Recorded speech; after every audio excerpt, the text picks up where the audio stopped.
Have you ever watched a video where something just feels off with the framing? Maybe kind of like this. Here's a rule that I use to avoid awkward framing in your videos. It's called the rule of thirds, and it's an easy way to create visually balanced and engaging looking content. So you're gonna imagine dividing your screen into a grid of 9 equal parts. And most cameras actually have a setting where you can turn this on and it'll do it for you just like this.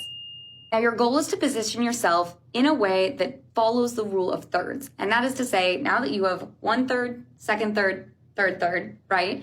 You are going to take up 1 or 2 of those thirds whenever you're in frame. So if you're a little bit closer, like I am right now, your torso should be taking up about 2/3 of the framing. Or if you're standing further back, you should be aiming to take up either 2/3 or 1/3.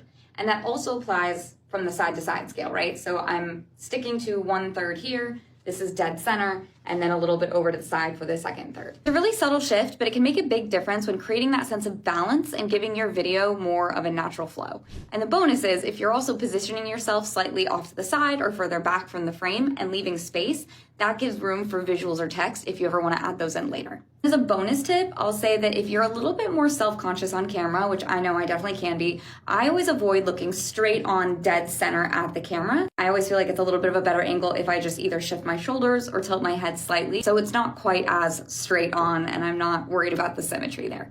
So there you go. Now you know how to frame yourself like a pro using the rule of thirds. Now, did you find this helpful, or are you someone who's heard of this rule and finds it a little bit outdated? Personally, I think that having the perfect framing isn't as important as it used to be, but when you're starting out and with video content, it can definitely be helpful to use this as a guideline. So for more tips like this, make sure you're following Social Coach. I'll see you next week for Tip Tuesday, and until then, happy posting.